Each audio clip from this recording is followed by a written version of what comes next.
Hello friends, Bharat के संवैधानिक विकास क्रम में आज हम भारत शासन अधिनियम 1919 को जानने का प्रयास करेंगे।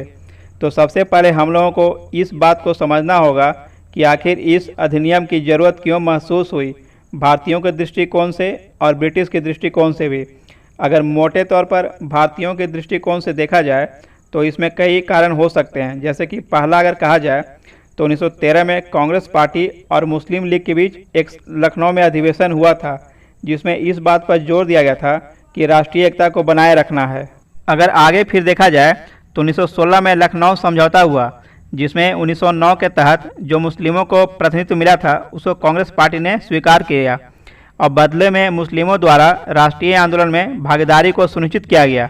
जो ये दोनों समझौते हुए तो ब्रिटिश के लिए कहीं ना कहीं मुसीबत बन गया। समझिए कि इसलिए कि जो उनकी नीति थी फूट डालो और राज करो की, वो कहीं विफल होने लगी, इसलिए कि मुस्लिमों ने समझौता कर लिया कि राष्ट्रीय आंदोलन में भाग लेंगे। तो अब ब्रिटिश को इस बात को समझ में आने लगा कि शासन जो प्रशासन उसमें कहीं ना कहीं भारतीयों को अधिक प्रतिनिधित्व देना पड़ेगा। अगर नहीं दिए तो जो राष्ट्रवाद की भावना उबल रही है वो और तीव्र हो जाएगी और उससे शासन करने में कहीं ना कहीं हम लोग को समस्या उत्पन्न होने लगेगी। इसके अलावा अगर बात किया जाए तो इंग्लैंड में होम रूल सोसाइटी की स्थापना हुई थी 1905 में, जिसके संस्थापक थे श्यामाजी कृष्णा वर्मा। तो उन्होंने इंडियन सोशलिस्ट नामक पत्रिका का प्रकाशन किया था और इस प्रकाशन के माध्यम से भी क्रांतिकारी विचारों को बल मिला था और कहिए तो देश में राष्ट्रवाद की लहर बढ़ रही थी। और इसके अलावा देखिए तो गदर पार्टी की भूमिका, फिर होम रूल आंदोलन, ये सभी आंदोलनों ने कहीं ना कहीं अंग्रेजों की चिंता बढ़ा दी थी। इसके अलावा अगर तुर्की और इटली का युद्ध के बारे में देखा जाए तो ब्रिटेन के रवैये से भी मुसलमान नाराज थे। उसके अलावा बंगाल का जो विभाजन हुआ था 1905 में और जिसको 1911 में रद्द कर दिया गया, तो इसके बाद से मुस्लिमों को यह समझ में आ गया और खास और भी लोगों को कि जो बंगाल का विभाजन किया गया था वो हिंदू मुस्लिम को बांटने के लिए किया गया था और जो रद्द भी किया गया तो अपना सिर्फ फायदा के लिए। भले ब्रिटिश लोग इस बात को बल दे रहे थे कि जो विभाजन किया गया है वो प्रशासन को सुचारू रूप से चलाने में मदद मिलेगी, लेकिन स्थिति इसके उलट थी। अब है कि अगर ब्रिटिश के दृष्टिकोण से बात करें तो ब्रिटिश इस बात को अच्छी तरह से समझ रहे थे कि भारत में बढ़ता राष्ट्रवाद की भावना और कांग्रेस द्वारा प्रोविंशियल लेजिस्लेटिव और सेंट्रल लेजिस्लेटिव में भारतीयों के प्रतिनिधित्व बढ़ाए जाने की बात को एक चुनौती उनके लिए बन रही थी। तो ब्रिटिश लोग नरम दल को अपने साथ रखने की नीति पर चल रहे थे और यह भी समझने लगे थे कि भारतीयों को शासन में भागीदारी बनाकर राष्ट्रवाद की भावना को शांत किया जा सकता है। एक बात और है कि प्रथम विश्व युद्ध में ब्रिटिश चाहते थे कि भारतीय लोग उनकी तरफ से इस युद्ध में भाग लें और उनका एक तरह से बात देखा जाए तो ये भी था कि ब्रिटिश का अगर सहयोग भारत करता है तो आने वाले समय में हो सके तो भारत को स्वतंत्रता प्रदान कर दें। और इसके बाद देखिए तो महात्मा गांधी जी ने भी कहा था भारतीयों से कि इस विश्व युद्ध में भारतीयों को अंग्रेजों की तरफ से लड़ना चाहिए। तो फिर कहा जा सकता है कि इन सब परिस्थितियों के बाद एक समिति सर विलियम ड्यूक, भूपेंद्र नाथ बासु, चार्ल्स रॉबर्ट की सदस्यता में बनाई गई, जिसने भारत मंत्री यानी कि सचिव और वायसराय के प्रयासों को अंतरिम रूप देने में सहयोग किया और है कि 1918 में इस प्रस्ताव को प्रकाशित किया गया। यह अधिनियम अंतिम रूप से 1921 ईस्वी में लागू किया गया। मॉन्टेग्यू चेम्सफोर्ड रिपोर्ट के प्रवर्तनों को भारत के रंग बिरंगे इतिहास में सबसे महत्वपूर्ण घोषणा की संज्ञा दी गई और इसे एक युग का अंत और एक नवीन युग का प्रारंभ माना गया। पहली बार उत्तरदायी शासन शब्दों का प्रयोग इसी घोषणा में किया गया। इस अधिनियम को मॉन्टेग्यू चेम्सफोर्ड सुधार भी कहा जाता है। अब है कि इस अधिनियम की विशेषताओं को देखते हैं। तो देखिए कि इसमें है कि केंद्रीय और प्रांतीय विषयों की सूची पहचान कर उन्हें अलग कर दिया गया और है कि केंद्रीय नियंत्रण कम किया गया, मतलब उस पर भार कम किया गया।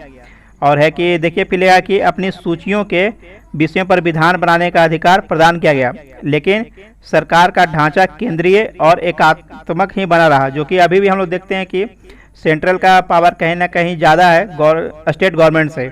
और अगर विषयों की बात करें तो राष्ट्रीय महत्व के जितने भी विषय थे वो केंद्रीय सूची में शामिल किया गया था और जिस पर गवर्नर जनरल को कानून बना सकता था। और गवर्नर जनरल तथा परिषद कहिए, जिसमें आपका विदेशी मामला का रक्षा हो गया, राजनीतिक संबंध, डाक और तार हो गया, सार्वजनिक ऋण, संचार व्यवस्था, दीवानी फौजदारी कानून जैसे कानून जो थे वो सेंट्रल लेवल पे थे। और आपका जो प्रोविंशियल लेजिस्लेटिव का बात करें अगर प्रांतीय महत्व के विषय पर, तो देखिए तो गवर्नर कार्यकारिणी तथा विधानमंडल की सहमति से कानून बनाता था, जिसमें आपका विषय शामिल थे स्वास्थ्य का विषय हो गया, स्थानीय स्वशासन, भूमि कर, प्रशासन, शिक्षा, चिकित्सा हो गया।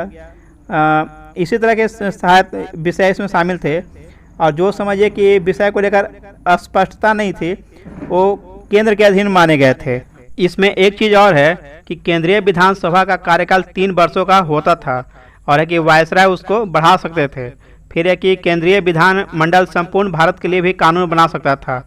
और जो वायसराय है उनको एक पावर दिया गया था कि वो अध्यादेश जारी कर सकते थे, और उनकी जो अध्यादेश जारी करते थे तो वह 6 महीने तक प्रभावित रहती थी। इस अधिनियम की अगर अगले पॉइंट पे बात करें तो देखिए लिखा हुआ कि प्रांतीय विषयों को पुनः 2 भागों में विभक्त किया गया, हस्तांतरित और आरक्षित विषय। और है कि हस्तांतरित विषयों पर गवर्नर का शासन होता था और इस कार्य में वह उन मंत्रियों की सहायता लेता था जो विधान परिषद के प्रति उत्तरदायी थे।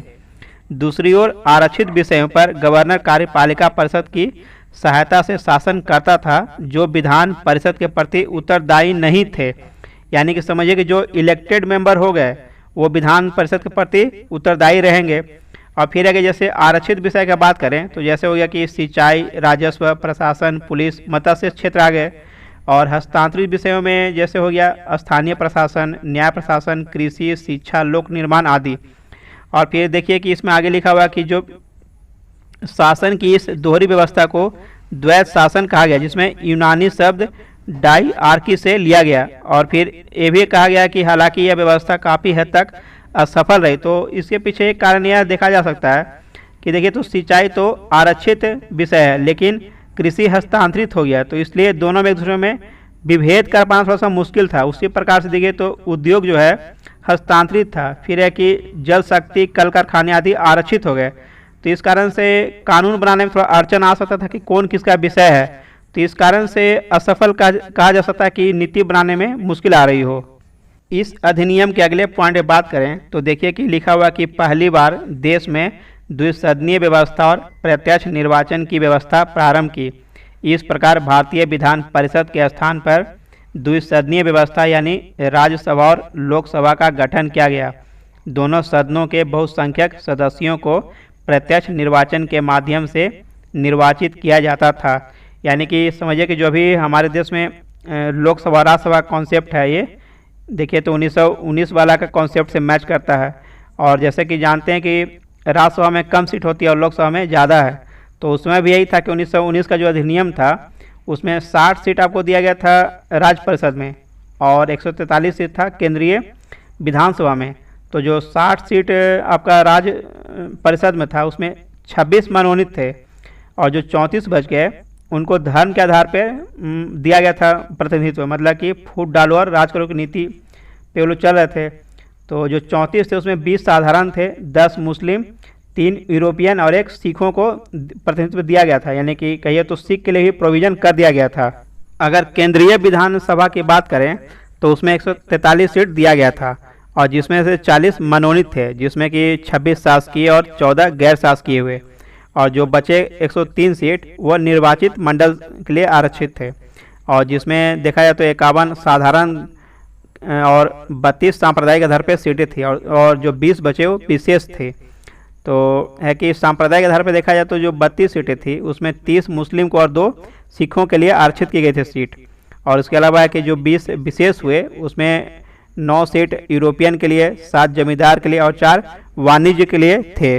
अब है कि इस अधिनियम के अगले पॉइंट में जाएं तो देखिए कि है कि वायसराय की कार्यकारी परिषद के 6 सदस्यों में से कमांडर इन चीफ को छोड़कर 3 सदस्यों का भारतीय होना आवश्यक था। यानी कि भारतीयों का प्रतिनिधित्व बढ़ाया गया था, जो भारतीयों के हिसाब से सही भी था।